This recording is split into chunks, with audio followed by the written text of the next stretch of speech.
Hi everyone, in this video I'm going to show you how to do an Excel import from within SQL Server. So here I'm looking at the inventory table, which it's for the New World or the Small World Chocolate Company that we're familiar with now, and we have the item number, the description, which is the item description, and then the cost of that chocolate item and category ID, vendor ID. So I have 5 records in here. I would like to get 15 records in here, but I don't really feel like typing all of these records here. So I have put those into an Excel file, and I'm going to import the Excel file into SQL Server, into this particular database, this particular table. Okay, so before we look at the Excel file, I should note that the item number here is set up as an identity column, so I'm not going to be putting anything into there because SQL Server is going to handle those numbers, so I'm going to ignore that in my import. Okay, so here's the data in the Excel file. The first thing I'm going to do, notice how I deleted the item number column. I don't want that in here because, again, that's an identity column, so we are not responsible for that. I'm going to save this.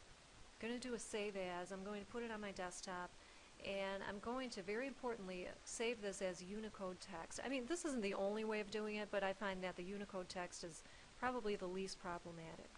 Okay, so I'm going to save that as Unicode text. And so here I go.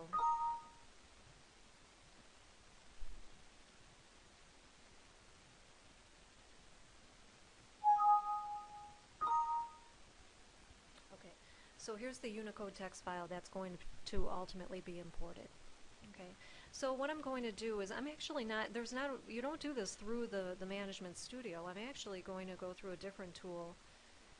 I'm going to all programs, finding SQL Server, and then here it's you should have this. I'm not 100% sure that this comes with the Express edition, but certainly with the full edition we have the import and export data, 32-bit, 64-bit. I have a 64-bit machine here at home, so I'm going to choose that one, but just choose accordingly. Okay, so here's the wizard, and I'm going to do a next. And okay, first thing here, for the data source, I'm going to choose a flat file source. And then for the file name, I'm going to go browse for that.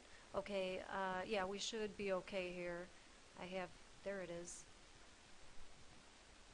Okay.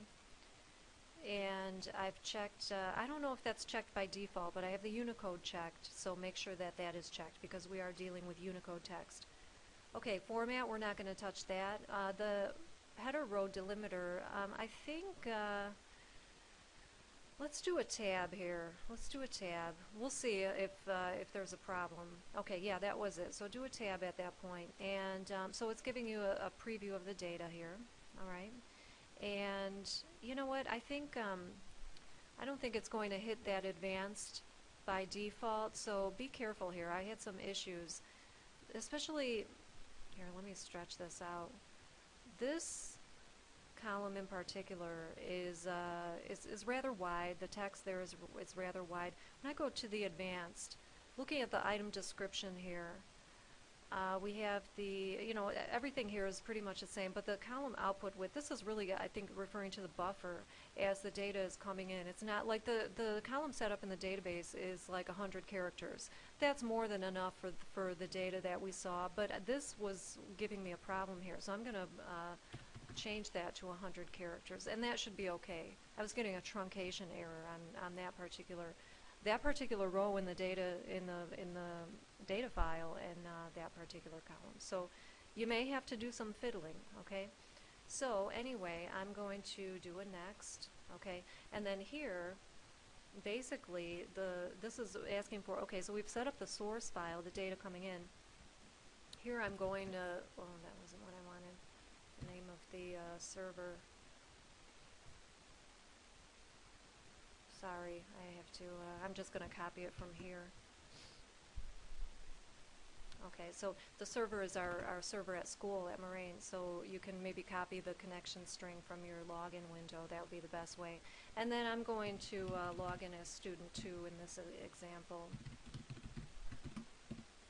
Okay, I'll refresh the And did you notice I use SQL Server authentication? I refresh that, and then you'll see the databases that you have available to you on that server. So I'm just going to select student 2. All right. And here, be careful because, okay, it looks like it's going to the right place, but there is no table called SWC inventory. They're just going to create a table. The wizard is just going to create a table based on the name of the workbook or the worksheet in the workbook. We actually want the inventory table, which is in there. Okay, so make sure you choose your right table.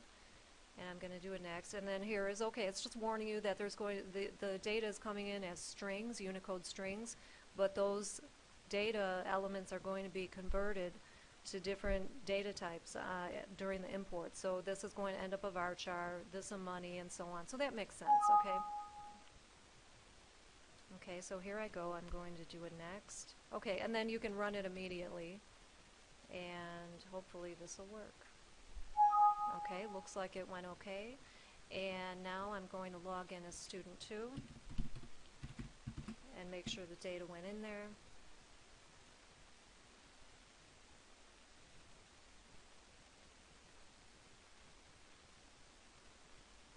Okay, maybe I'll just select the top 100 rows or 1,000 rows. And there they are. See, I have my 15 records, and I didn't have to type all those insert statements.